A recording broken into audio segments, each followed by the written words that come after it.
God's chosen ones. Beloved chosen one, heaven has paused everything for this moment. You did not stumble across this message by accident. This is not the work of an algorithm. This is divine interception. Stop scrolling and lean in. The sealed book of your life, the very scroll written in heaven, is being opened right now. This message is not a coincidence. It's a summons. You were not born to blend in. You were born to disrupt darkness. You are light wrapped in human skin, a walking contradiction to the enemy's plans. Every room you step into is charged with a shift in atmosphere because of what you carry. Why? Because you are chosen, handpicked, set apart before the foundations of the earth. And this moment is your confirmation. You've felt it for years, the sense that you didn't belong, that you were never meant for the shallow, the hunger for more, the ache in your soul that couldn't be numbed or silenced. Let me speak plainly. That ache is holy. That tension is spiritual.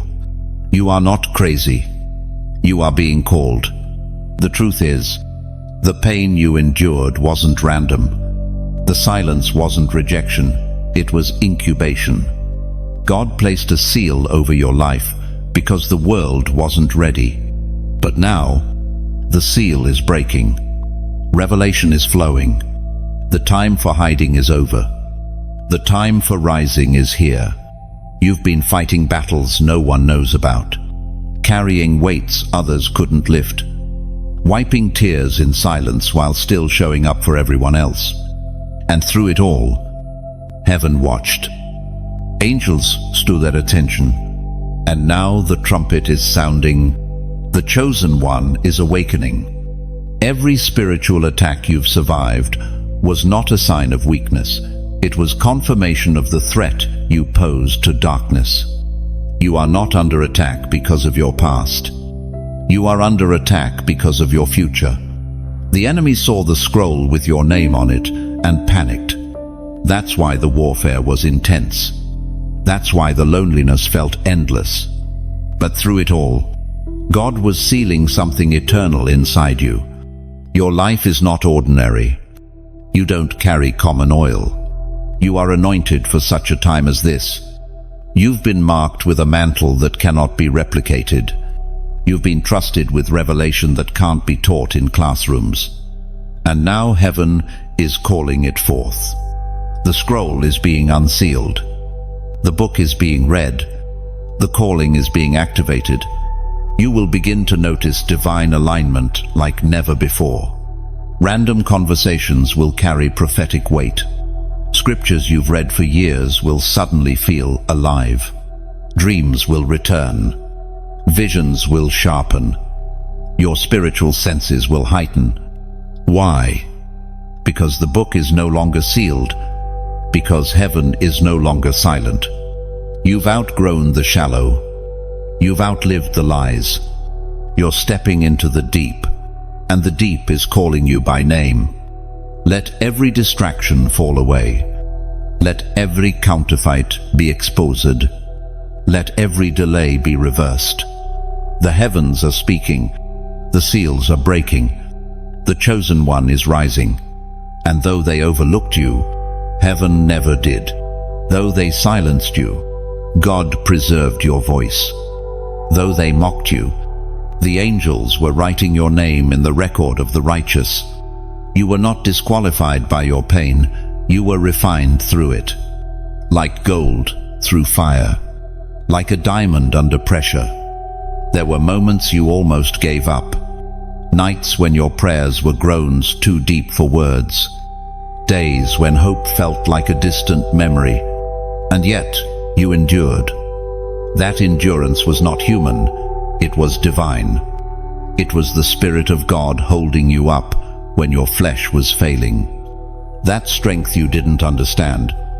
It came from heaven, because you were chosen. Even now, the very angels assigned to your life are preparing. Heaven is realigning time, opening doors, and revealing hidden scrolls. This is not a normal season.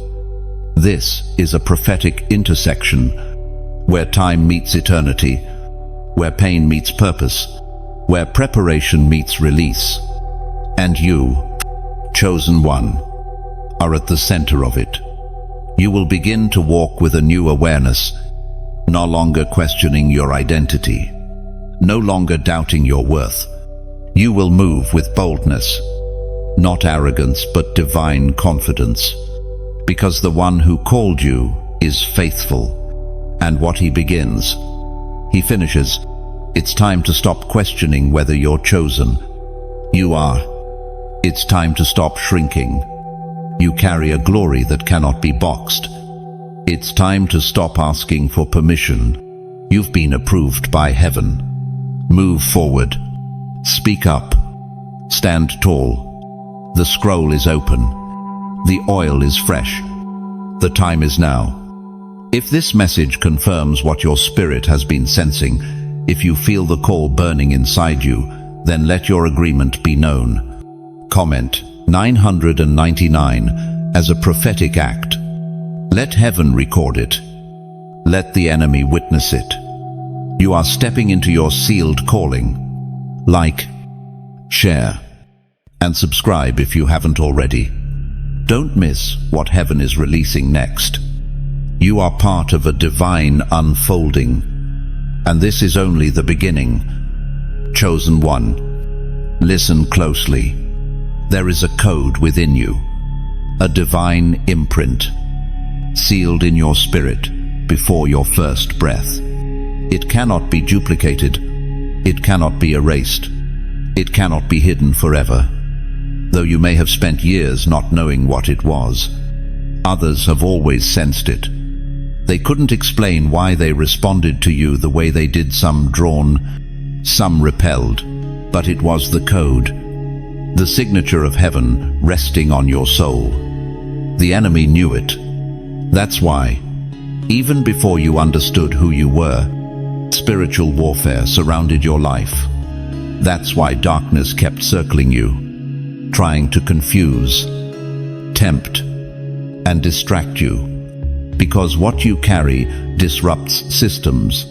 What you carry unlocks atmospheres. What you carry provokes change. You were born with authority. Others have to study years to walk in. Not because you earned it, but because God chose you. He encoded it into your being. You've always been different. And not just quirky or unique, set apart. There is a holy fire inside you, ancient and unstoppable. Your presence isn't just felt in the natural, it echoes in the spirit. That's why the attacks on your peace were so calculated. That's why people turned on you without cause. Because something in them sometimes even unknowingly sensed what was on your life and felt threatened. You walk into a room and demons become uncomfortable. Not because you said a word, not because you lifted your voice, but because the code in your spirit disrupts their influence. Light doesn't ask for permission to shine. And you, chosen one, are a light. You've wondered why you could never just go with the flow. Why trying to follow the crowd left you feeling empty. It's because your code doesn't align with common frequencies. It's tuned to heaven's wavelength. You were born to hear what others miss, to see beyond the surface, to sense what's not spoken. Your discernment is not paranoia, it's prophetic. This is why you couldn't settle, couldn't stay in places that compromised your peace, couldn't attach to people whose presence dulled your fire. You were coded for purpose, for purity, for precision. You can't live sloppy and expect peace. Your inattention was never about being picky, it was about being preserved. The code you carry carries responsibility. This is why your process was so intense. Why the testing felt like torment. Because God was refining not just your gift but your character. He was preparing you to handle what the code unlocks. Authority without discipline leads to destruction.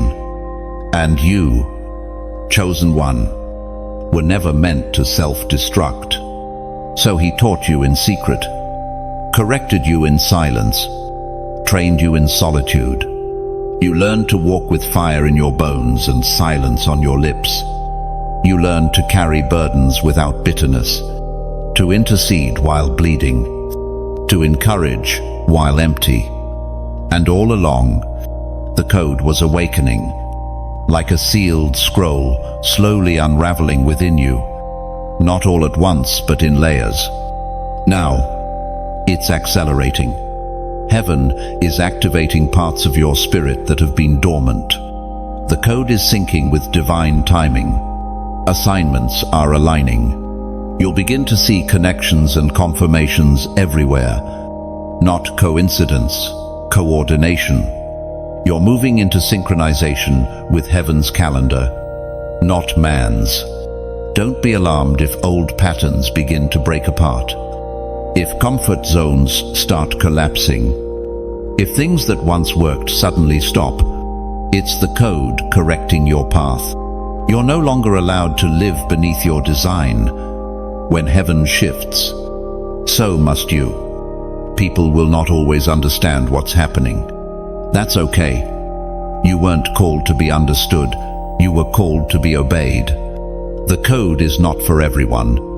It's for those who have been chosen. You'll know them when you meet them. Their spirit will echo yours. Their fire will recognize yours. The remnant knows the remnant. And chosen one, you are part of that remnant. This code makes you a threat to every system of darkness. Religious spirits will resent you because you cannot be controlled.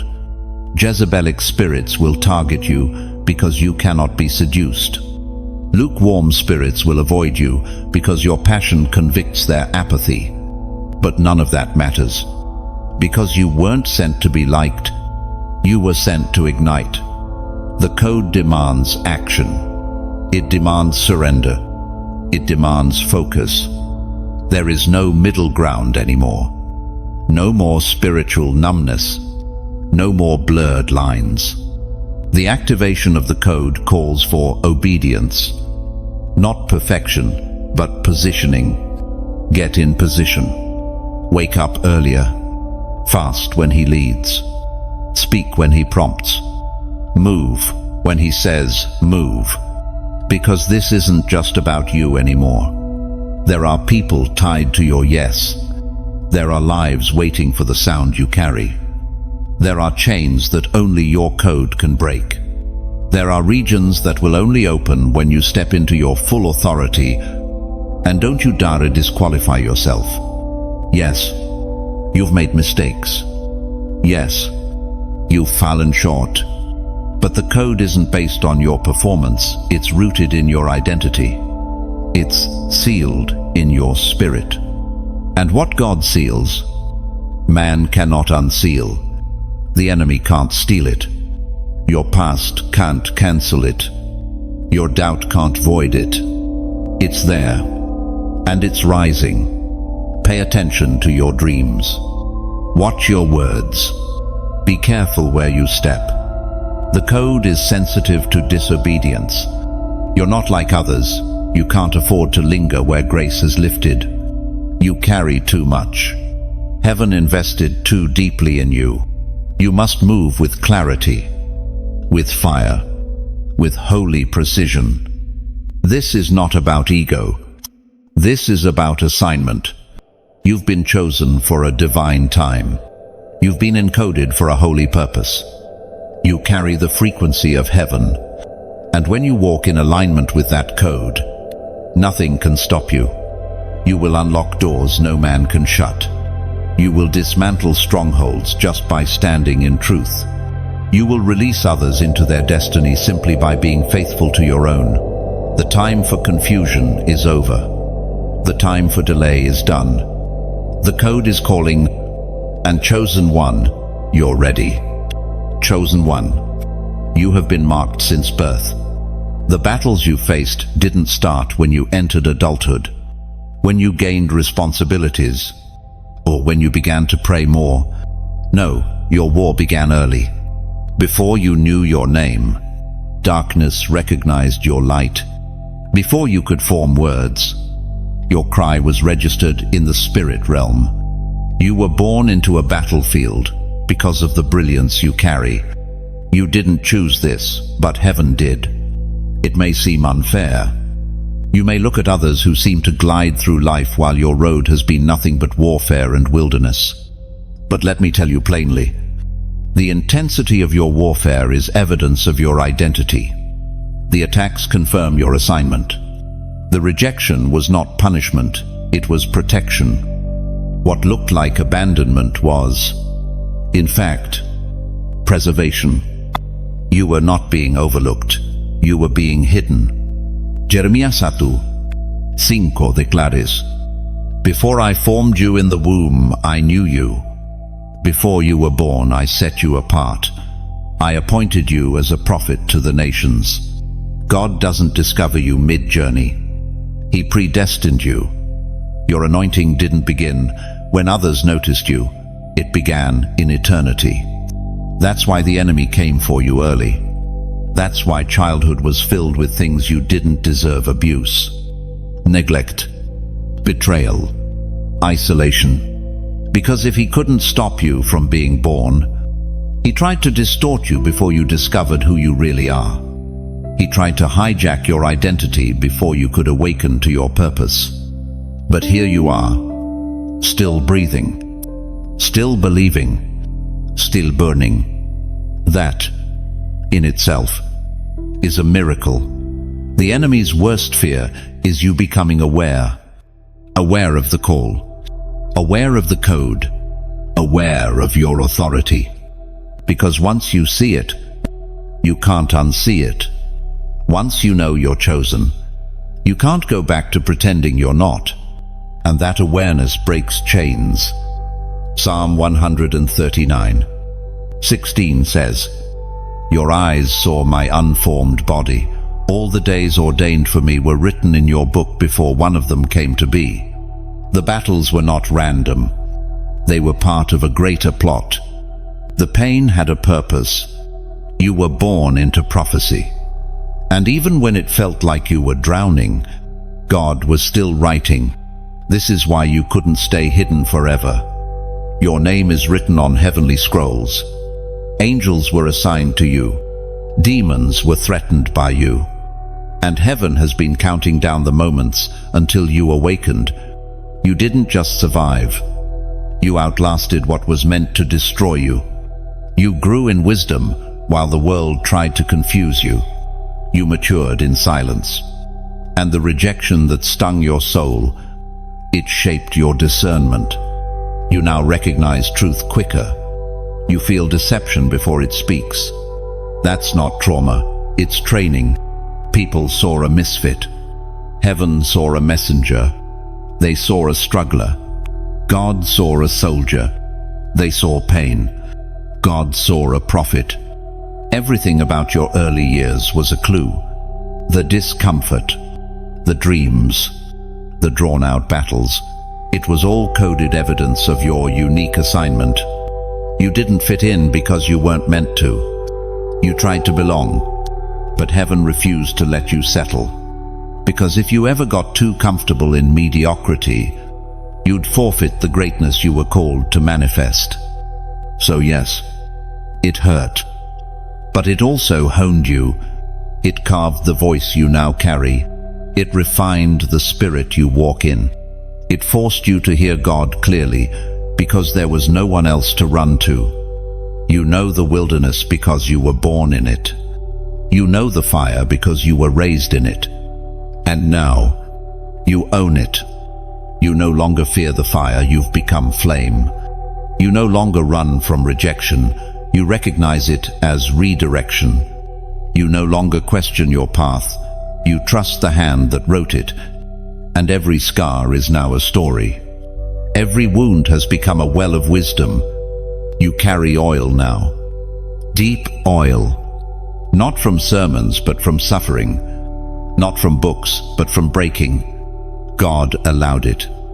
And now, He's redeeming it. Your life is about to become a map for others walking through the same darkness.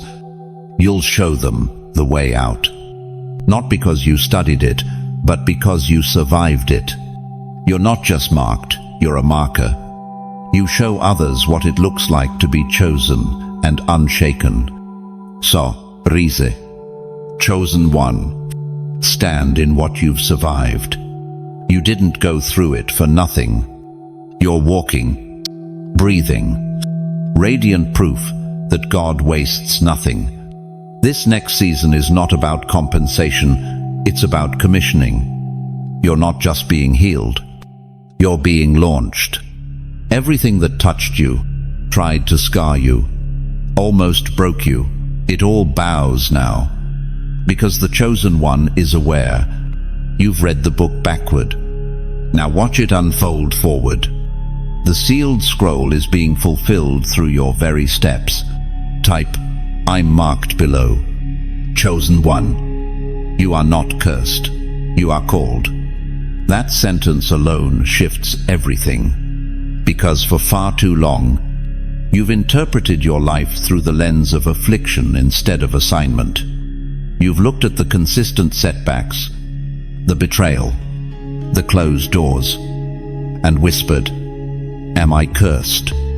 But let the truth break through the fog. You are not under a curse, you are under construction. The pain, the delay, the rejection, it wasn't punishment. It was positioning. God didn't abandon you, He was aligning you. There is a holy pattern in your story, one woven with divine tension. And while the world may have called it misfortune, heaven was calling it preparation. You were being carved, not crushed. You were being sculpted, not shamed. In Romans wheat, Arshabah, the word declares, and we know that in all things God works for the good of those who love Him, who have been called according to His purpose.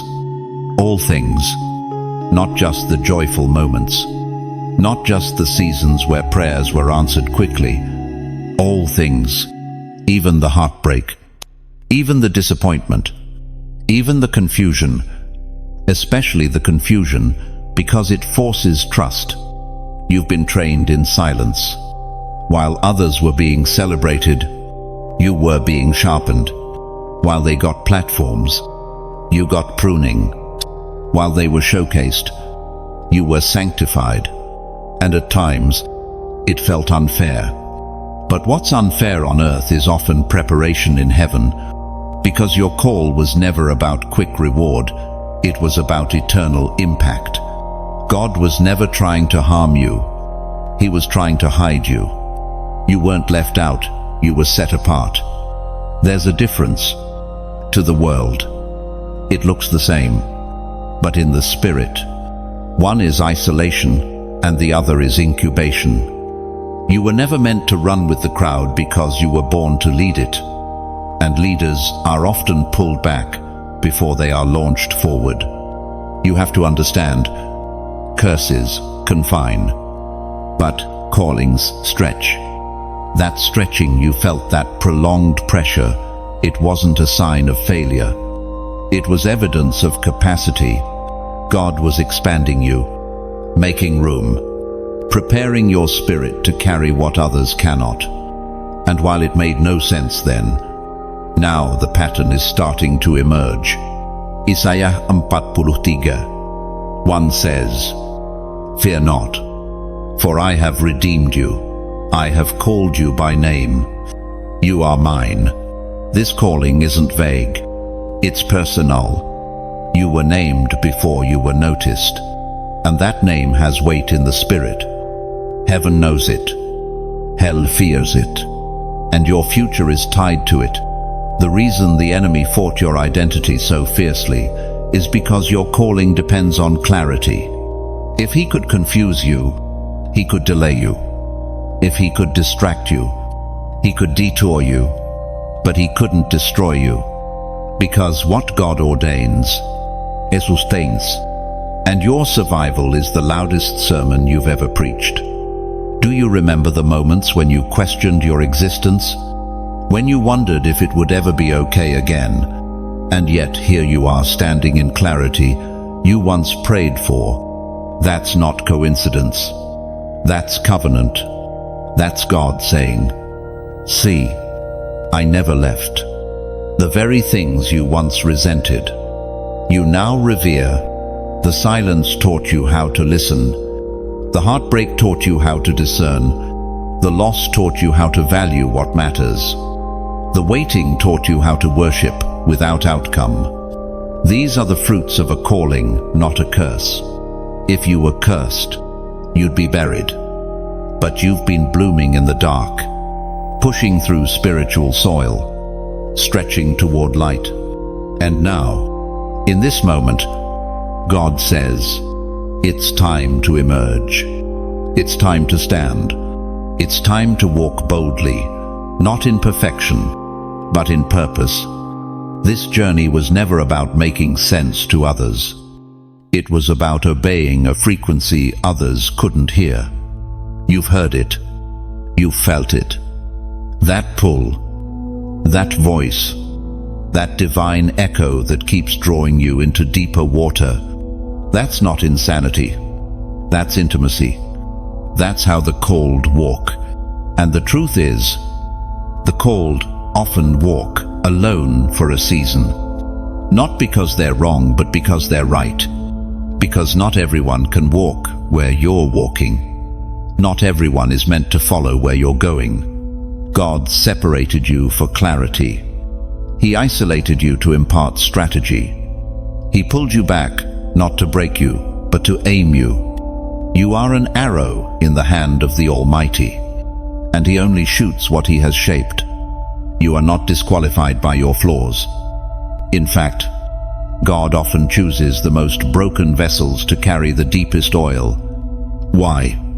Because cracks let the light out, and your scars now shine with wisdom. Your mistakes became your ministry. Your shame has turned into a sacred echo of redemption. You are not the same person who started this journey. You've been tested, refined, renewed, and the fire didn't burn you, it branded you. You carry the mark of endurance, of someone who's seen the pit and the palace, of someone who can testify not just theologically, but experientially that God is faithful. So, stop apologizing for the weight you carry. Stop questioning the call that cost you everything. You are not cursed. You're called, and now that you know it, walk like it. This next stretch of your life will not be about striving. It will be about stewarding. You're not here to prove your worth. You're here to live it. To demonstrate what divine calling looks like in motion. Let the past say what it wants. Let the crowd think what they will. Heaven has made its choice, and its choice is you, chosen one. The scroll is being opened. What was sealed in heaven is now being unsealed on earth. What was written in mystery is now being revealed in movement. You are living through the manifestation of prophecy, and if you felt the stirring, the pressure, the overwhelming urge to shift, it's not emotional, it's eternal. The sealed book of your life, the divine manuscript written by the hand of God, is being read aloud in the Spirit. There is a reason you felt out of sync with the world. It's because heaven has been waiting for this moment to unfold, for the revelation to meet the vessel. And you are that vessel. The scroll contains secrets about you, not because you are elite, but because you are entrusted. Entrusted with authority. Entrusted with vision. Entrusted with assignment. Revelation 5. 2:5 paints a powerful picture of this moment. Who is worthy to break the seals and open the scroll? Then one of the elders said to me, "Do not weep. See, the Lion of the tribe of Judah has triumphed. He is able to open the scroll and its 7 seals. The Lamb has prevailed, and now he is opening the scroll written about you. This isn't just poetic, it's prophetic. You are walking into the chapters heaven has waited for you to embrace. Not just survive, embrace. This is the moment where destiny accelerates, where clarity overtakes confusion, where your spiritual DNA aligns with your divine design. You're not chasing purpose anymore. Purpose is chasing you. Your steps are becoming prophetic. Your thoughts are being sharpened. The word is opening in ways it never has. People are sensing something new in your presence. Why? Because you are no longer carrying potential. You are carrying prophecy. God is speaking, and you are the scroll He is using.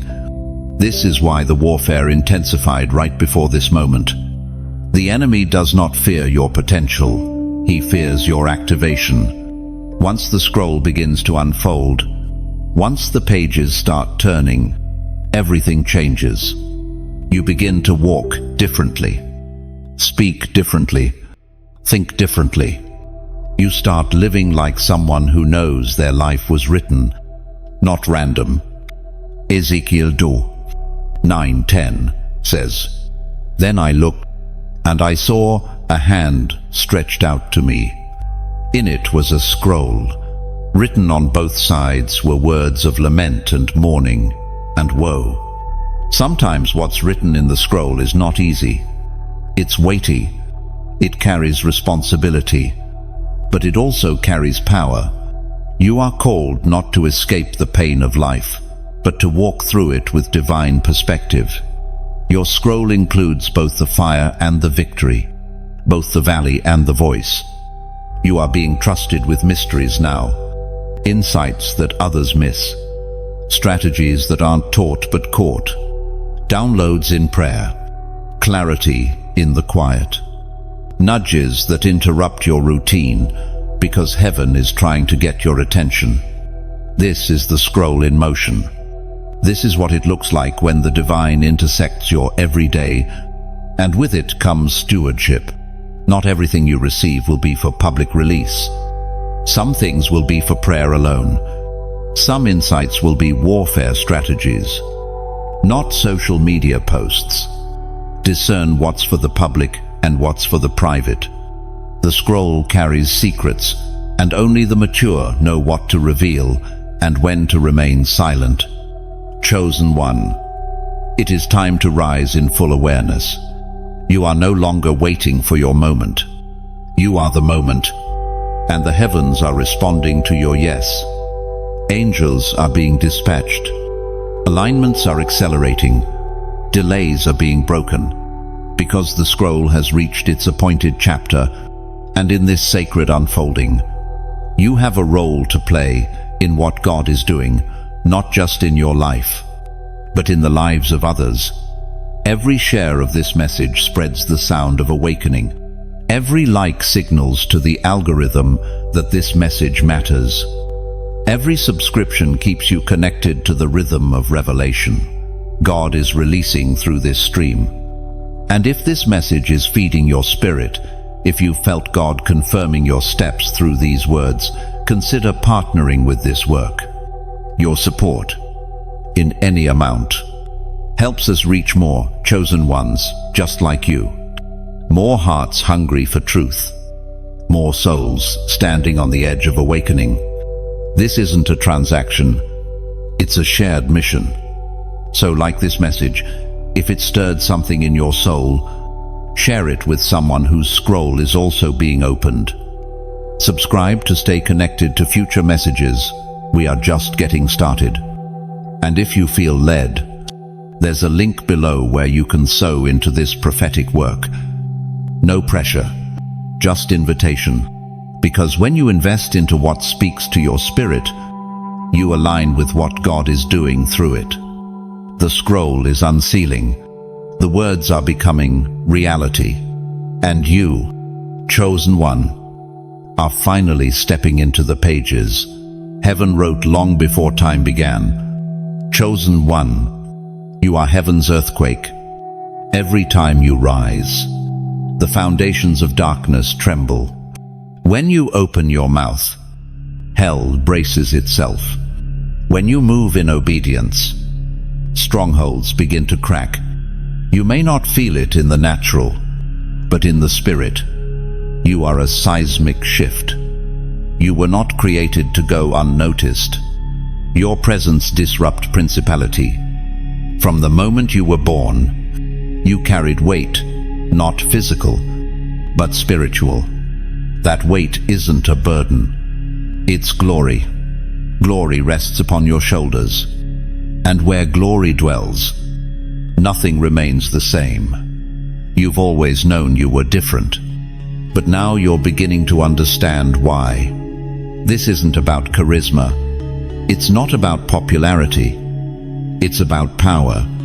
Not the kind that manipulates, but the kind that breaks chains. You walk in a frequency that rattles cages, unlocks doors, and sets captives free. And every time you try to shrink, you deny heaven the impact it designed through you.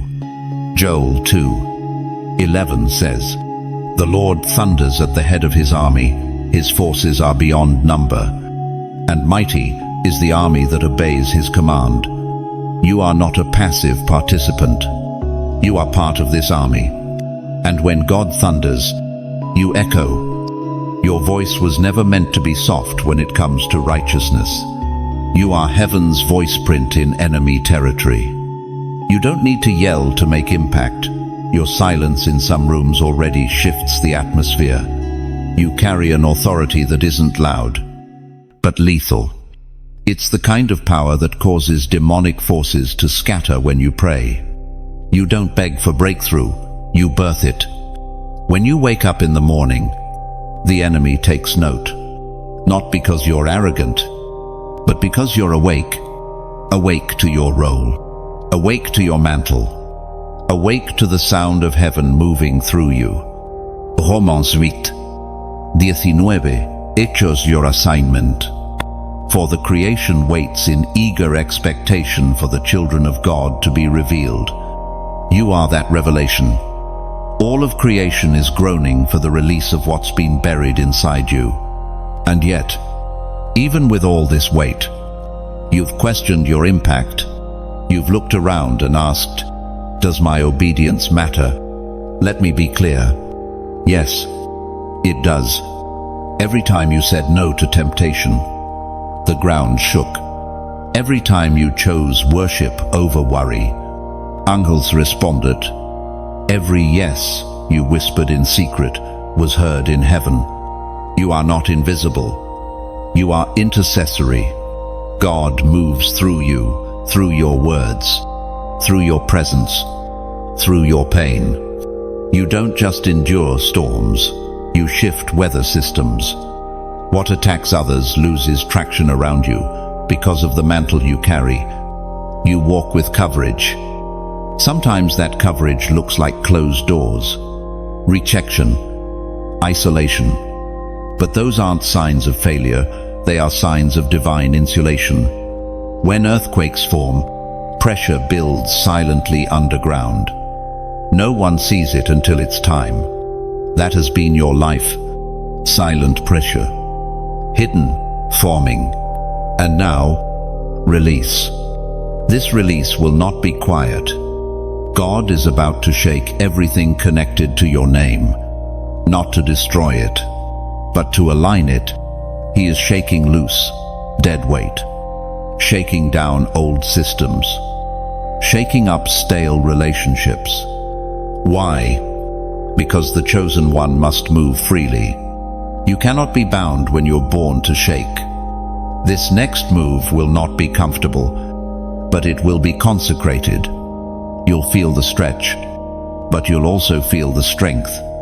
You were built for this, engineered for intensity, designed for divine disturbance. Do not apologize for the impact you carry. Do not minimize the mantle on your life. You don't need permission to obey God. You don't need validation to carry glory. You are the earthquake. You are the disruptor. You are the shift. And if you feel this word vibrating in your spirit, if something inside you is saying, This is me, then respond to the frequency. Type 777 in the comments. Not as a trend, but as a truth. Let that number seal your agreement with this revelation. Let the realm of the Spirit record your echo. Heaven is moving. Hell is nervous. And you, chosen one, are the quake. When God hid you, it wasn't rejection, it was reservation. You've spent seasons buried in silence, wondering why doors wouldn't open, why people couldn't see your value, why your voice seemed to echo in empty spaces. But chosen one, hear this truth now. Obscurity was protection. God covered you not because you were disposable, but because you are irreplaceable. The hidden season is the womb of the called. It is where roots go deep before fruit ever appears. It's where clarity is born, where humility is forged, and where power is refined without public applause. The spotlight would have killed you before the oil matured. So God hid you, not from punishment, but from premature exposure. David was anointed in private before he ever stepped into the palace. Years would pass between the oil on his head and the crown on his brow. And in between, hiding, running, serving, being overlooked, being doubted. But all of it was part of the formation. Psalm 27:5 says, "For in the day of trouble he will keep me safe in his dwelling. He will hide me in the shelter of his sacred tent and set me high upon a rock." God hides his weapons before he reveals them. He covers his chosen before he commissions them. You thought silence meant stagnation, but you were growing even when no one clapped. You were stretching in secret. Heaven was strengthening you in places no platform could see. That's the power of being hidden. It refines your motives. It detoxes your need for validation. It solidifies your identity outside of influence. The cave became your classroom. In solitude, you learned the sound of God's whisper. When others had noise, you had clarity. When others were promoted, you were processed. And yes, it was lonely, but not empty. God filled those hidden days with divine deposits, strategies, discernment, vision. You weren't being delayed, you were being distilled. Everything public about your calling had to first be anchored in the private, because public favor without private foundation is fatal. You've seen it happen. People rise fast, only to collapse under the weight of applause. But not you. You're not in a hurry. You're being hardened, shaped, fortified. You don't need the world stage when you've been commissioned by heaven's throne. In Exodus 3:3, Ash'ar, God told Moses, "When my glory passes by, I will put you in a cleft in the rock and cover you with my hand until I have passed by." The glory of God requires a hiding place. Not everyone can handle the exposure. Some assignments require concealment until the appointed time. And now, that time is approaching. The shift is subtle, but unmistakable. Opportunities are surfacing. Your voice is stirring again. Doors are cracking open not because you forced them, but because God timed them. That's how divine promotion works. It happens at the intersection of readiness and obedience. And chosen one, you're arriving. But do not despise the season of hiding. Don't rush to leave it. There's still treasure there. Even now, God is whispering things to you that can only be heard in stillness. The stage can wait. The followers can wait. Your soul cannot afford to bypass the beauty of being unseen. When God hides you, it's not because you are forgotten, it's because you are foreknown. He's not waiting for the world to catch up to your brilliance. He's waiting for your spirit to mature enough to carry the weight of what's coming. You are not a microwave miracle, you are a slow-cooked sign and wonder. And yes, people will be surprised when you emerge. They'll say, "Where did you come from?" They won't know about the nights you prayed with tears soaking your pillow, the mornings you got up while others slept, just to seek his face, the times you fasted when no one knew, the years you served without spotlight, but God knew, and he remembers. He remembers your yes when it cost you comfort. He remembers your surrender when it made no sense. He remembers your faith when you had no evidence. And now, your emergence will not be random. It will be recognition, not of fame, but of faithfulness. Chosen one, stay rooted. Don't let the shift pull you from the soil. Continue to seek him in private, even as the public beckons. Stay low, even as elevation comes. Let your anointing speak louder than your announcements. Let your fruit do the talking. The hidden season wasn't a waste. It was a womb, and you are about to birth something the earth has never seen. Chosen one, you've been under spiritual espionage. The enemy has not been attacking you randomly.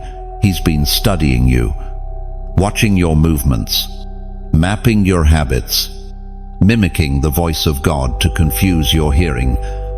Not because he's all-powerful, but because you are dangerous, and he fears what you will become if you ever fully recognize your divine position. There have been counterfeit alignments, people sent not to bless you, but to blend in long enough to sabotage you. You sensed it. You felt the dissonance in your spirit.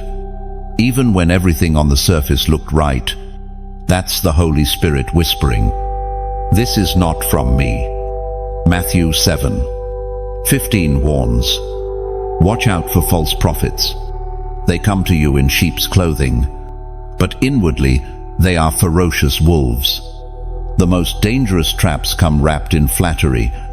The most seductive lies often sound like truth. That's why your discernment had to be sharpened in fire.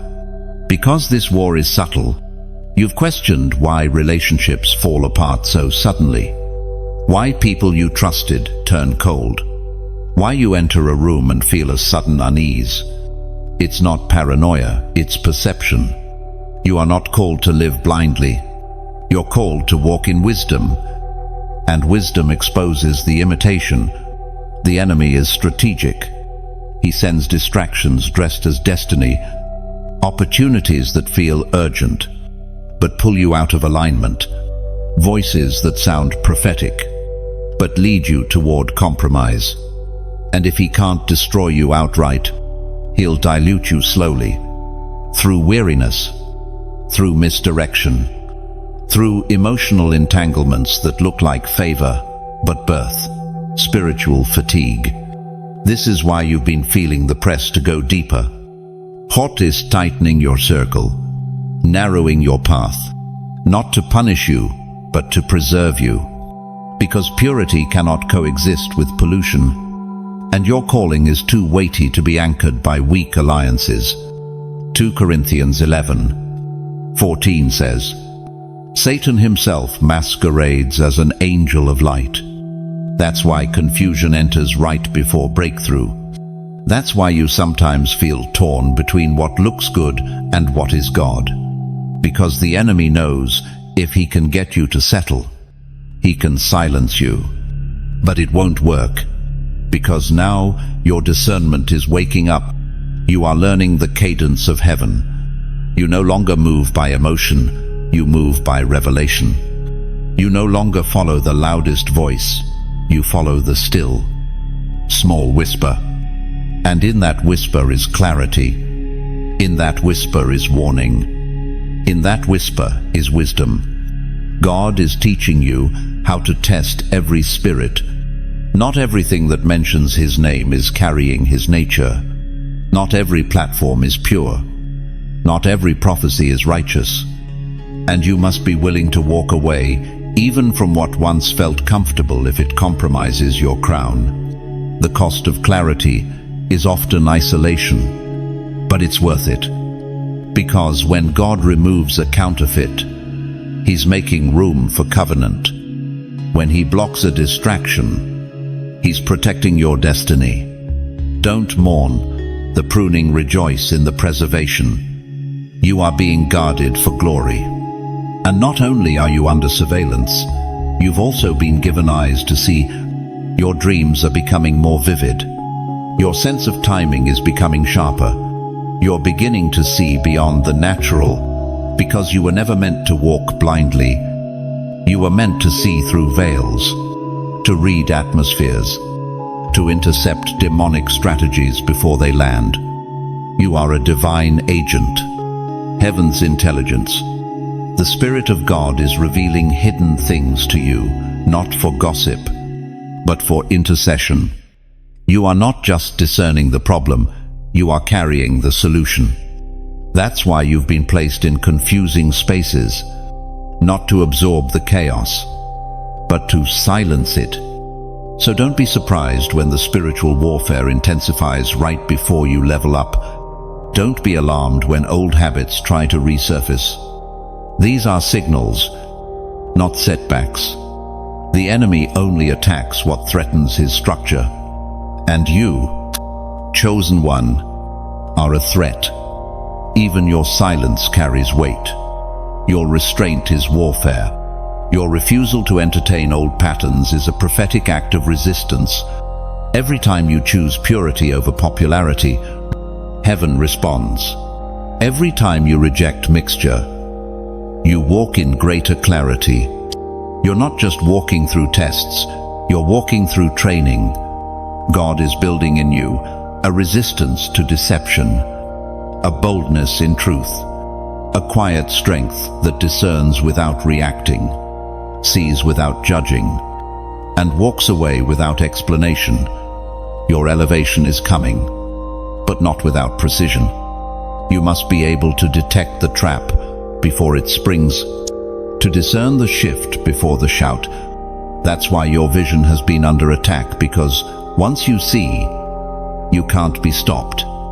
This is not the time to second-guess what God is revealing. Trust your spirit. When something feels off, pray. When someone shows inconsistency, observe. You don't have to fight everyone, just stay aligned. Divine exposure always comes in time. You are not paranoid. You are prophetic. You are not judgmental. You are justified. You are not divisive. You are discerning. And as you walk forward, guarded and grounded, remember this: no weapon formed against you shall prosper, but you must be wise enough not to hand the enemy your sword. Chosen one, the fire was not sent to kill you, it was sent to forge you. You've been through things that no one knows, battles that bruised your spirit, moments that nearly broke you, the silence of unanswered prayers, the ache of invisible wounds. But even in that fire, you didn't burn, you didn't quit, you didn't vanish. Why? Because you were not being punished. You were being prepared. Isaiah 43:2 gives you this promise. When you walk through the fire, you will not be burned. The flames will not set you ablaze. The fire wasn't meant to consume you, it was meant to refine you. And it did. What came out of that furnace is not the same as what went in. You emerged sharper, stronger, stripped of pride, rooted in purpose. You didn't ask for the pain, but you did ask for the calling. And pain is the currency of purpose. Everyone wants the crown, but few can endure the crushing. You endured it. And now, oil flows from the very places you once bled. The nights you cried yourself to sleep weren't wasted. Heaven was watching. Angels were recording. Your tears watered the soil where your destiny now grows. God was shaping your endurance, teaching you how to fight without fame, how to worship without witness, how to stand when everything screamed for you to fall. You didn't walk through fire alone. You were never alone. Daniel 3:25 says, "Look, I see 4 men walking around in the fire, and the 4th looks like a son of the gods." Shadrach, Meshach, and Abednego were not saved from the fire, they were preserved in it. So, were you? The flames didn't touch your identity. They only burned what needed to fall off. Now look at you. You walk with a steadiness others don't understand. You speak with weight that no title can give. You see through facades. You carry presence. You can feel the shift in a room before a word is spoken. That didn't come from ease. It came from the fire. The fire showed you who was real, who could stand with you in silence, who loved you without applause. It exposed the counterfeit, but more importantly, it revealed the authentic you. You are no longer tied to public approval. You've tasted isolation and found intimacy with God there. You've learned to find Him in heartbreak, to feel His nearness in disappointment, to recognize His voice in the storm. You didn't just survive the fire, you found God inside it. That's why your praise is so pure. That's why your worship cuts through atmospheres. You're not singing from theory, you're singing from testimony. Don't minimize your scars.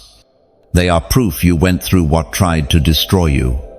They are holy reminders that you've paid a price to carry what others envy. They are the fingerprints of God on a vessel refined in flames. And yes, there were moments you didn't think you'd make it. Days when darkness felt permanent, when joy felt like a lie. But something kept you breathing, kept you pressing. That something was the Spirit of God, alive in you, refusing to let go. You were forged in a place that few talk about. The in-between, the almost, the silent stretch between prophecy and fulfillment. And in that place, you chose to believe anyway. You kept declaring even when nothing changed. That's why you're still standing. Now you walk with authority. You carry a sound that demons recognize, a strength that the enemy fears. You don't need titles or stages to validate what you've become. Your presence speaks. Your silence speaks. Your survival shouts. This is why the enemy tried to kill your confidence. He knew if you ever embraced what the fire created in you, his grip would break. And now, that's exactly what's happening. Chains are snapping. Old mindsets are melting. Limitations are dissolving. The fire didn't reduce you, it revealed you. Chosen one, you are the evidence that grace meets us in the furnace. That purpose is born in pressure. That calling grows through contradiction. And now, others will be drawn to your light, not because of your ease, but because of your endurance. You've become a safe space for broken ones, a lighthouse for the weary, a reminder that it's possible to walk through fire and come out whole. But never forget, the fire didn't define you, it refined you. The pain you survived is now the platform you stand on, not for your glory, but for God's. You don't just carry a testimony, you are one. If this resonates in your spirit, if your story feels written in these words, comment, "Still standing." Let it be your decree. Chosen one, the angelic mantle is awakening. You've been feeling it, haven't you? That strange pull toward higher things. The stirring in your spirit that can't be explained with human language. The sudden sensitivity to what once felt normal. This is no ordinary season. Heaven is not just watching, you're being activated. And the angelic realm is aligning with your assignment. You are not alone in this calling. There are divine beings assigned to your life. Angels real, fierce, strategic have been moving in silence, waiting for your awareness to catch up to their presence. And now, the veil is thinning. You're beginning to perceive them, to feel divine activity in the room, to sense movement in moments of prayer, worship, and even quiet. Hebrews 1:14 reminds us, "Are not all angels ministering spirits sent to serve those who will inherit salvation?" You are not abandoned. You are accompanied. The awakening of your angelic mantle means you are stepping into partnership with heaven, not just in theory, but in tangible power. This is why your atmosphere has changed. Why warfare has intensified. Why isolation increased before clarity came. Because when the mantle rises, resistance appears, but so does reinforcement. You've seen glimpses already, dreams with radiant figures, sudden breakthroughs with no explanation, moments when you felt strength flood you for no reason. That was your angelic network responding to divine instruction. Heaven fights for the chosen, but now you must respond in kind.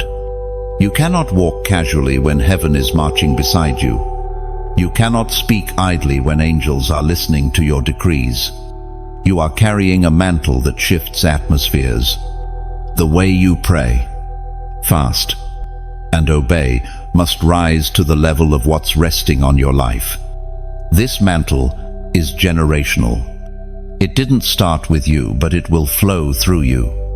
God chose your bloodline to birth a breaker, someone who would disrupt cycles, end patterns, release deliverance.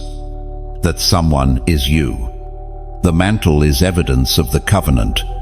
Isaiah 61:1 declares, "The Spirit of the Lord God is upon me, because the Lord has anointed me." The anointing is not light. It is weight. But it also comes with help. Divine help. Angelic help. And that help is now activated. This is not the time to doubt yourself. Not when heaven has already confirmed you. You are not stepping into pride. You're stepping into position. God isn't asking you to figure it all out. He's asking you to say yes and move. When you move, angels move. When you decree, angels dispatch. When you obey, they reinforce. You've walked through fire to wear this. It didn't come from seminary. It came from surrender. It didn't come from performance. It came from pain. This mantle was forged in the hidden place, and now it's time to wear it boldly. Don't look for affirmation. Walk in activation. Don't wait for confirmation. You are the confirmation. If this word has ignited something in you, don't keep it to yourself. Like this message, to honor what's awakening. Share it with someone else you know carries hidden glory. Subscribe to stay connected to what heaven is releasing. We are walking through prophetic chapters, and each one matters.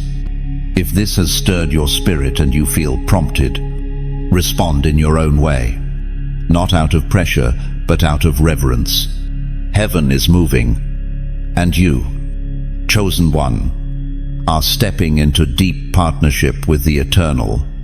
Because when you invest into what feeds your soul, you align with the anointing flowing through it. You're not just hearing about angels anymore. You're moving with them. Chosen one, you have been given the authority to command the atmosphere. What you carry is not just personal, it's territorial. You were not placed in your family, workplace, or region by accident. Your presence is a divine assignment. And wherever God sends you, He expects you to do more than blend in. He expects you to shift the air around you. You are not a thermometer, measuring the spiritual climate. You are a thermostat, setting it. Authority is not arrogance.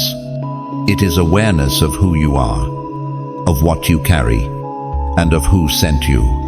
Jesus himself walked in this posture. He spoke to winds and waves, and they obeyed. He rebuked unclean spirits, and they fled. Not because he shouted louder, but because he carried unmatched authority. And now, that same Spirit lives in you. Luke 10:19 declares, I have given you authority to overcome all the power of the enemy. Nothing will harm you. This isn't poetic, it's legal. You are heaven's representative in earthly places. You don't just survive atmospheres, you subdue them. You have the right and responsibility to bring heaven into every space you walk into. This is why you've always felt out of place in certain rooms. Not because something was wrong with you, but because your spirit was designed to confront what was wrong in them. You were not sent to absorb darkness. You were sent to displace it. You don't just carry light, you carry governmental light. Light with jurisdiction. Light with orders. You were born to interrupt atmospheres of anxiety with peace, to inject hope where despair hangs heavy, to declare truth where deception has festered. This isn't about shouting louder than others. It's about recognizing when it's time to open your mouth and when it's time to just stand. Because even your silence speaks when you're anointed. This is why certain places feel heavy before you even say a word. Why people confess things around you they never planned to. Your spirit disturbs the status quo. You walk in with answers, even when you feel unsure. And it's not because of your intellect, it's because of your inhabited identity. The King walks with you. Romans 8:11 reminds us, the Spirit of Him who raised Jesus from the dead is living in you. Resurrection power isn't future tense, it's present. And that power speaks through your life. When you walk in prayer, in fasting, in obedience, you command more than emotions. You command realignment. But here's the secret. Authority flows from intimacy. The power to shift atmospheres is not for the casual. It's for the consecrated. You don't get it by pretending spiritual strength. You get it by pressing into God when no one's watching. Your private surrender gives public authority weight. You don't need titles. You don't need a microphone. The enemy doesn't bow to charisma, he bows to consecration. And that's what you carry. Every time you choose righteousness over reaction, you shift the room. Every time you pray in tongues quietly under your breath in a toxic environment, things begin to move. There's a reason you've been feeling the urgency to worship more, to guard your ear gates, to steward your purity, because God is fine-tuning your instrument. Your voice will not only carry melody, it will carry movement. Words anointed by fire, prayers backed by heaven, declarations loaded with breakthrough. You must know that your declarations matter. Your words carry weight. When you say peace, angels move. When you say enough, something breaks. When you say let it be so, heaven agrees. Your mouth has become a gate, and through it, God is building, shifting, tearing down, and raising up. Don't waste this authority on arguments. Don't use this gift to impress. You are not a performer, you are a portal. What you speak should come from the throne, not the ego. Heaven trusts you because you have yielded, and with that trust comes territory.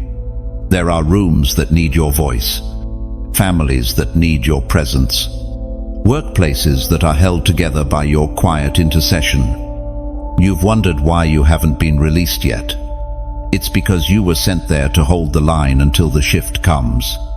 Even now, things are changing. You're becoming more aware. Not everything you feel is yours. Sometimes the heaviness you carry is the burden of the room. You're not being overwhelmed, you're being alerted. Learn to discern the difference. And when you do, speak, release, command, not in fear, but in faith. The enemy hopes you never realize how much territory you control. How many assignments hinge on your obedience? How many spiritual climates are waiting for your voice to rise? But you're not asleep anymore. You're not passive. You're present. And your presence is prophetic. You don't need to feel anointed to walk in authority. You just need to know who you belong to. And from that place, you command not because of who you are, but because of whose you are. The atmosphere is listening, and you, chosen one, were born to speak. Chosen one, you are a divine disruptor. You were never sent into this world to fit in. You were sent to turn it upside down. Every time you tried to mold yourself to their expectations, something in you broke. That wasn't weakness. That was your spirit resisting compromise. You are not here to follow trends. You are here to break patterns. From a young age, your presence made waves. You didn't always understand why people reacted to you with intimidation or envy. But now it's clear, you carry something that cannot be ignored. You were set apart to disturb what's stagnant, to confront what's comfortable, to challenge what's complacent. Acts 17:6 speaks of this kind of anointing. These who have turned the world upside down have come here too. That's you. Not in rebellion, but in righteous resistance. You are the type of person God uses to shift generations, not just conversations. To expose the rot behind tradition and bring in the fresh wind of truth. You walk into environments and the hidden begins to shake. People either shift or scatter around you. Why? Because your spirit agitates everything false. You can't even be in rooms where manipulation thrives without feeling grieved. That grief is not emotional, it's prophetic. This is the weight of being a disruptor. It's not always celebrated. It's often misunderstood, but it is always needed. Because revival doesn't come where everything is okay. It comes where someone dares to disturb what everyone else tolerates. The enemy's plan is to get you to tone it down, to convince you that your fire is too much, your passion is too loud, your convictions are too extreme. But God didn't light your flame to be polite, He lit it to be piercing. Your fire isn't a flaw, it's your fuel. Jeremiah 20:9 captures this perfectly. His word is in my heart like a fire shut up in my bones. I am weary of holding it in. Indeed, I cannot. You weren't designed to stay silent. Your voice carries fire. Your insight carries weight. Your life carries disruption with divine backing. You are not here to build the same old thing with better packaging. You are here to tear down what is false and establish what is true. That's why you feel the inner tension so often. It's not confusion, it's conviction. And you're finally learning the difference. Conviction leads you to challenge systems, not just people, to question why when everyone else says, just because. You are called to root out the performance spirit, to expose religion without relationship, to tear veils and usher in glory. And yes, it will cost you. You will lose relationships, opportunities, maybe even some peace for a while. But what you gain in return is eternal alignment. You were never created for shallow harmony. You were created for deep disruption that leads to divine order. You're not anti-church. You're anti-hypocrisy. You're not divisive. You're discerning. You're not rebellious. You're righteously uncomfortable with what dishonors God. And what you're walking into now requires that you stop apologizing for being different. Your difference is your delivery system. It's how God moves through you. The way you think, the way you process, the way you feel things deeply. These are all divine design elements. You are a sword in God's hand, not a feather. You don't tickle atmospheres, you pierce them. That's why your words linger. That's why your presence shifts entire rooms. Because the glory resting on you disturbs what's dead. The time for shrink back is over. The time for silence is over. You are not too much. You are exactly what this moment demands. Don't let fear of rejection mute your roar. Don't let fear of loss keep you from obedience.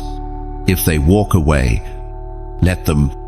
You were never anointed to keep everyone comfortable. You were anointed to confront darkness gently, boldly, completely. You don't need to fight to be seen anymore. Heaven sees you. You don't need to beg for permission anymore. God has already commissioned you. Walk in that. Stand in that. Live in that. Disrupt every room with divine truth. And if every word of this has pierced you in the deepest places, if your spirit is saying, "This is who I am," then type 111 in the comments. Not for approval, but as a prophetic act that declares, I will no longer shrink. I will disrupt in obedience. Chosen one. The cost of the crown is real. You were not handed this assignment casually. What rests on your life carries a holy weight, and that weight comes with sacrifice. The anointing you carry did not come cheap. It has been purchased in hidden obedience, in broken moments, in silent decisions that no one clapped for. You have paid a price few could see, and even fewer could understand. There is a common misunderstanding that calling equals comfort. That being chosen means ease, celebration, and instant reward. But the reality is the opposite. To be chosen is to be cut. To be anointed is to be tested. To wear a crown is to first carry a cross. Luke 14:27 reminds us of this truth. And whoever does not carry their cross and follow me cannot be my disciple. This is not decorative Christianity. This is death to self-discipleship. This is the kind of calling that demands everything and offers nothing cheap in return. There are moments when you've questioned if it was worth it. Moments when obedience isolated you, when saying yes to God meant saying no to relationships, platforms, and comfort zones. When doing the right thing cost you the easy thing, and yet you stayed the course. That is the evidence of a real crown. Because a real crown cannot rest on an unstable head. God doesn't crown potential, He crowns preparedness. And you, chosen one, have been prepared through pain. You have been trained in trial. You have been forged in silence. The deeper the oil, the deeper the crushing. That's why your journey has felt like an olive press. Layer after layer stripped away. Image, reputation, preference, all squeezed until only oil remained. This is not just symbolism, it is spiritual reality. 2 Corinthians 4:17 declares, "For our light and momentary troubles are achieving for us an eternal glory that far outweighs them all." What you've endured is not in vain. God wastes no pain. Every tear, every betrayal, every battle was recorded in eternity, and heaven has kept score. Still, there is a temptation to compromise, to take shortcuts, to exchange your crown for a moment of applause, to soften the message, to lower the standard. But be warned, a discounted crown is no crown at all. You cannot walk in full authority and partial obedience. The call will always cost you something. usually everything. It will demand seasons of loneliness, of invisibility, of being misunderstood. And yet, it will fill you with something this world cannot offer. Divine confidence, eternal clarity, holy fire. This is why God has been so specific with you.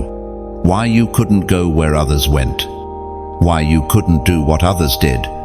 You carry something different, and different always costs more. But it also produces more. There is a glory that rests on the shoulders of the surrendered, a fragrance that only forms through fire. And you, chosen one, are beginning to walk in that aroma. You are becoming a vessel that doesn't just reflect Christ, you reveals Him. In your choices, in your silence, in your endurance. This is not about striving for perfection. It's about living in full surrender. It's about saying, whatever it takes, Lord, I will obey. That is the heart posture of the crowned. That is the spirit of the remnant. Your crown is not a trophy, it's a mantle. It doesn't exist to decorate you, it exists to commission you, to send you, to mark you as one who belongs to heaven and walks with its authority. And now, you are being called into deeper levels of obedience. Not just public declarations, but private sacrifices. God is asking for what you've withheld, not to hurt you, but to free you. Because the more you release, the more He reveals. The more you lay down, the more you rise. Your crown comes with responsibility, with fire, with weight, but it also comes with glory, not the kind that fades with time, but the kind that echoes through eternity. This is what you've been prepared for. This is why the cost was high, because the calling is holy. And you, chosen one, have been found worthy, not because you were flawless, but because you were faithful. Heaven doesn't reward perfection. It rewards persistence in obedience. Wear the crown well. Let it press into your thoughts. Let it steady your steps. Let it remind you of the price you've paid and the glory you now carry. You didn't choose this weight, it chose you. And now that you've embraced it, do not shrink back. You are not just called, you are crowned. Chosen one. There comes a moment when mercy pauses. Not because God is cruel, not because He delights in punishment, but because mercy, by nature, is time-sensitive. It is not eternal in every direction. It is extended for a window, an opportunity, a span of divine invitation. And when that window begins to close, it is not wrath that speaks first, it is warning. You are standing in the space between mercy's outpouring and mercy's withdrawal, a place of deep decision. Heaven has been patient, but it will not wait forever. This is not fear-mongering. This is truth in love. Because those who are truly chosen must also be fully awakened. Hebrews 10:26-27 essays. If we deliberately keep on sinning after we have received the knowledge of the truth, no sacrifice for sins is left, but only a fearful expectation of judgment. This is the word clear and uncompromising. Mercy is a gift, but it is also a gate. And gates do not stay open indefinitely. You have been given time to turn, time to separate, time to align. And if you are reading this, that time is not yet gone, but it is moving. The conviction you feel now is not condemnation, it is proof that grace is still reaching for you. Yet how long will you delay? You've heard the whispers, you've felt the tension, you've sensed the pull, but still, you linger, hoping the next season will be easier, hoping the choice won't cost so much. But there's a truth rising from the deep. Every delay invites distortion. Every compromise multiplies confusion. And if you delay too long, your ears grow dull, your eyes dim, your heart hardens. God's mercy is not weak, it is powerful. But it is also purposeful. It moves on assignment. And if that assignment is repeatedly ignored, it shifts. Not because God changes, but because we resist. And when resistance becomes rebellion, the window begins to close. Genesis 6:3 offers a glimpse of this divine boundary. My spirit will not contend with humans forever. There comes a time when heaven stops striving with flesh, when silence becomes the loudest warning of all, when the absence of conviction is not peace but judgment. This is not a place you want to reach. That's why God warns before he judges. That's why he speaks before he separates. He does not take pleasure in punishment, but he is holy, and his holiness demands alignment. His glory does not share space with mixture. You've been called to more, and every time you try to blend back in, your spirit recoils. That's not guilt, that's identity. You were not made for cycles. You were not crafted for halfway. You were not created to linger in gray areas. You were marked for light, for truth, for righteousness. This is your moment of severance, of clarity, of crossing over. You cannot take the old into what God is doing next. You cannot carry delay into destiny. The price of procrastination is sensitivity, and when sensitivity dies, deception grows. Many have lost their way, not because they chose evil, but because they delayed obedience. They numbed conviction. They confused grace with permission, until one day they no longer felt the tug. The silence became normal, and they called it peace, when it was really distance. Don't let that be your story. This warning is mercy in motion. It's love with urgency. It's heaven saying, move now, let go now, return now, because soon the gate will shift, not with thunder, but with silence. And when mercy pauses, access becomes far more difficult. Chosen one, this is not a punishment. It is a push, a final nudge to shake you free from spiritual slumber. You were never meant to coast, never meant to live numb. You were meant to burn, to blaze, to rise with clarity and conviction. What stands before you is not just decision, it is destiny. A path that leads to weightier glory, deeper intimacy, and clearer vision. But you must choose. God will not drag you.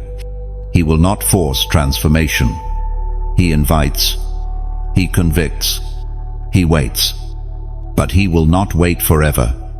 This is the edge of urgency, the border between compromise and consecration, the line where heaven watches to see will you move. You know what needs to go. You know what needs to shift. You know what no longer fits where God is taking you. Do not delay, because soon mercy will step back, and what was once a whisper of grace will be a silence of separation. But today, right now, there is still time. Chosen one, the rise of the remnant is here. For too long, the spotlight has been filled with noise, voices that carried charisma but no consecration, influence but no intercession. But now, heaven is shifting focus. God is calling forth a people not interested in fame, but in fire, not seduced by attention, but surrendered in the secret place. You are part of that people. You are not the crowd. You are the remnant. A remnant is the portion that remains after pressure, after pruning, after purification. It's what survives when the rest fades. And you, chosen one, are still standing, not by luck, but by providence. You were preserved in the wilderness, kept in obscurity, marked by mercy, because God was not preparing you for popularity, He was preparing you for power. Romans 11:5 says, "So too, at the present time there is a remnant, chosen by grace." This isn't about numbers, it's about purity. Heaven doesn't need a crowd to shift a nation, it needs a vessel. One surrendered voice can split the heavens. One anointed life can ignite revival. And that one could be you. You've often felt like the odd one out, the one who couldn't go along just to get along, the one who couldn't pretend things were okay when your spirit knew otherwise. That wasn't social awkwardness, that was spiritual consecration. You were never wired for passive agreement. You were built for holy agitation. You were born to disrupt and rebuild. This is why your journey has felt heavier than most. Why you've been crushed in ways you couldn't explain. Because God was squeezing out the mixture, purifying your oil, teaching you how to stand alone, worship alone, obey alone. Not to isolate you, but to forge you. The remnant walks differently, talks differently, loves differently. We don't compromise to keep connections. We don't dilute truth to gain access. We don't entertain sin to avoid offense. We burn with a fire that refuses to be extinguished. And now, that fire is catching. You're not the only one. Across cities and nations, God is awakening others like you, hidden ones, holy ones, those who were overlooked by men but hand-picked by God. The remnant is rising, not on stages, but in secret places, not with applause, but with authority. And together, we will not echo the world, we will reveal the kingdom. This movement cannot be marketed. It cannot be manufactured. It can only be mantled. And if you feel this in your bones, if something inside you says, "This is my tribe," then don't stay silent. This is your call to alignment. Comment, "I'm remnant." Let heaven hear you. Let hell witness it. But don't stop there. Like this message, if it spoke to your spirit. Every click pushes this word further into the hands of those still wandering. Share it with someone you know carries fire, but needs to be reminded of their purpose. And if you haven't already, subscribe, not just to a channel, but to a calling. This isn't content, it's commission. And if you feel led to go deeper to help push this word into the lives of more chosen ones like yourself, there's always a quiet way to do that.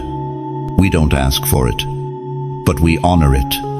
Every gift poured into this stream, no matter the size, is fuel for the mission. Let your giving be between you and God.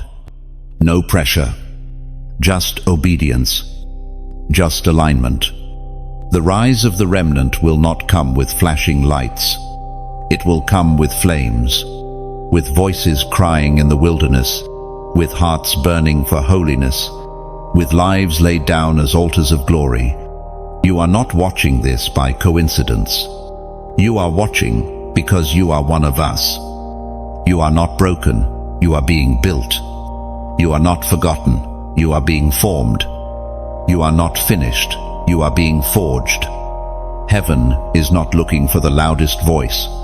Heaven is looking for the purest one. And purity isn't perfection, it's pursuit. The remnant are those who keep pursuing, even when it costs them everything. Chosen one, your tribe is rising, and your place among them is secure, not because of what you've done, but because of who called you. Stand with us, burn with us, build with us. The time is now. The final separation has begun. This is the part few speak of. The moment where God not only calls you forward, but cuts you loose from what can no longer follow. It's not always dramatic. Sometimes it comes quietly. A distancing, a drifting, a holy discomfort that settles in relationships, routines, and rhythms that once felt natural. What once brought peace now feels polluted. What once seemed aligned now feels off balance. That's not a sign you've changed for the worse. It's evidence you're evolving toward glory. John 15:2 makes this truth clear. He cuts off every branch in me that bears no fruit, while every branch that does bear fruit, he prunes, so that it will be even more fruitful. You are not being punished, you are being pruned. And pruning always feels like loss before it reveals increase. The final separation is surgical. Precision work by the hand of God. It's not just about sin anymore, it's about weight. Not everything that's not evil is beneficial. Not every connection is covenant. Not every opportunity is obedience. This season is about discernment, not just desire. You've sensed it already. The old ways don't fit. The familiar paths feel foreign. Conversations that once flowed now fall flat. You've tried to revive what was dying, but resurrection never comes where God has already closed the tomb. What you're experiencing is not failure, it's a funeral. And some things need to be buried for your future to breathe. Even Abraham had to separate from Lot before the promise was fulfilled. Even Jesus had to leave the crowds to commune with the Father. Separation is not rejection. It's refinement. God is narrowing your focus, tightening your circle, preparing you for something too weighty for common company. This is why he's been silent in some areas.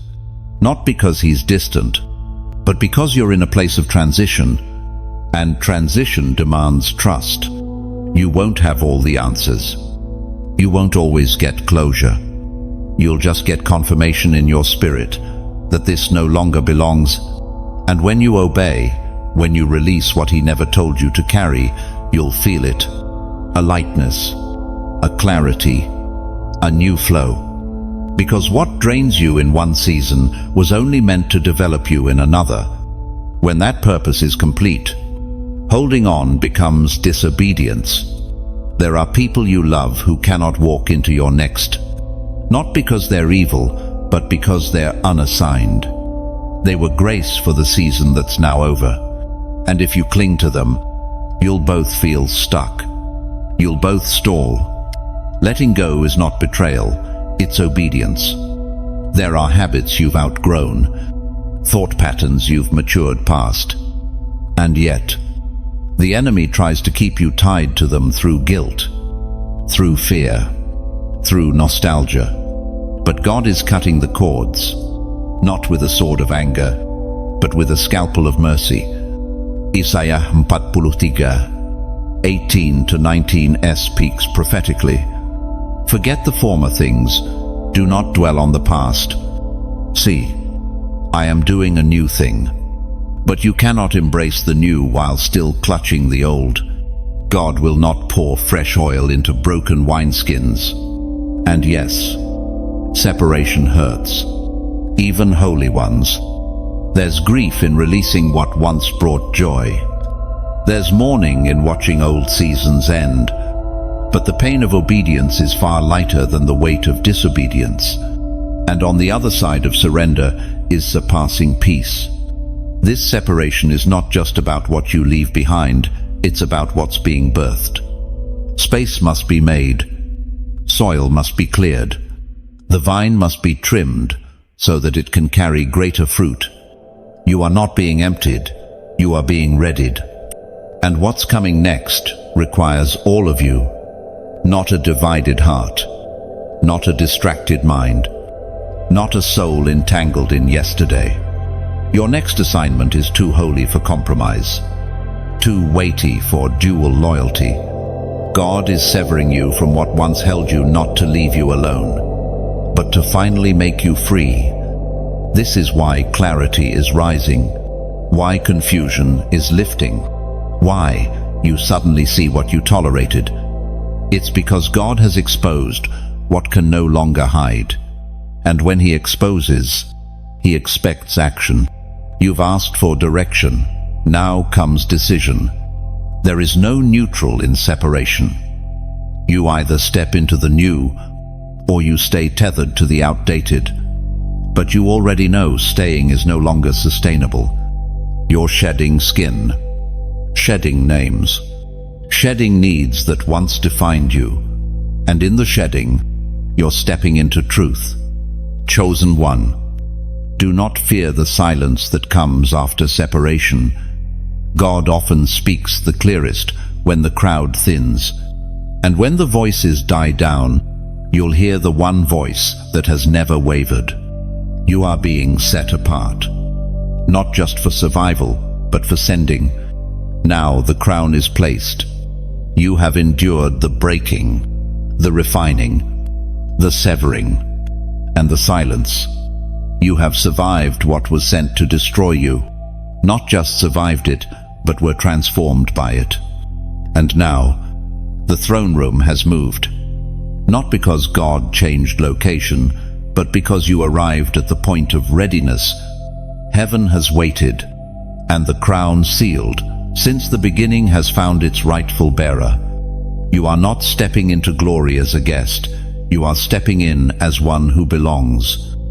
2 Timothy 8 echoes across the Spirit. There is laid up for me the crown of righteousness, which the Lord, the righteous judge, will award to me on that day, and not only to me, but also to all who have longed for His appearing. This is your moment of appearing, not to the world, but to yourself, to finally see clearly what heaven always knew. You were born for this. The weight you carry is holy. The crown is not ornamental. It is governmental. It authorizes you to legislate in the Spirit, to speak with boldness, to decree with clarity, to walk not just with anointing, but with inheritance. You are not just functioning, you are fulfilling. This is why the warfare increased. Crowns attract conflict, but only those who withstand the fire without fleeing are permitted to wear one. And you didn't run. You stayed. You wrestled. You waited. And now, the authority you carry is no longer potential, it is prophetic manifestation. Everything around you will begin to adjust. Heaven recognizes authority. Hell resents it. But the earth creation itself has been groaning for sons and daughters to rise into this very posture, and now you rise. Not in ego, but in evidence. You are the evidence that obedience produces glory. That pruning precedes power. That surrender births stability. This crown is not for you alone. It is for those who are still in hiding, still in the fire, still in the fight. When they see you rise, they will remember their own calling. They will be awakened by your alignment. You are becoming what others will point to and say, if God could do it through them, maybe He can do it through me. You are not here to impress. You are here to impart. Your life will speak louder than your lips. Your presence will carry more weight than your platform, because you wear something that was earned in the secret place. Heaven has endorsed what man overlooked. There is still more ahead. The crown does not end the journey. It marks a new beginning, a higher level of obedience, a deeper walk of intimacy, greater responsibility in the Spirit. But now, you carry not just faith, you carry access. You will speak, and mountains will respond. You will intercede, and chains will loosen. You will dream, and blueprints will come. Because your identity has been sealed. The crown is not temporary. It is not borrowed. It is yours. It rests upon you because you passed the test. No one else saw. This is your coronation moment. The unveiling of the sealed book is now complete. You are no longer guessing, you are governing. You are no longer circling, you are sent. And heaven rejoices. Beloved chosen one, you've reached the end of this journey, but this is only the beginning of your rise. You have walked through fire, endured pruning, received the mantle, and now wear the crown. What heaven sealed is now open over your life. The scroll has spoken. The call is clear. You are not who you were. And now, you step forward, not just for yourself, but for every soul still trapped in silence, still bound in fear, still hiding in the shadows. Your obedience has become a torch. Your process has birthed power. Your surrender has released strategy. You are the evidence. And as this word comes to a close, let your spirit respond. Comment 7,777 below, a number of completion and kingdom fullness. Let it mark the moment. Let it echo in heaven. If this journey has spoken deeply to your soul, don't let it stop with you. Like this message, so it reaches others who need their scroll unlocked. Share it with someone you know is quietly carrying fire. Subscribe to stay aligned with what heaven is revealing next. And if you feel led to sow into this word to honor what has stirred you and help this reach more hidden ones, there's a simple way to respond. No pressure, just obedience, just alignment. What you pour into the Spirit will always return with purpose. You've heard the sound. You've seen the signs. You are the chosen. And now, it's time to walk like it.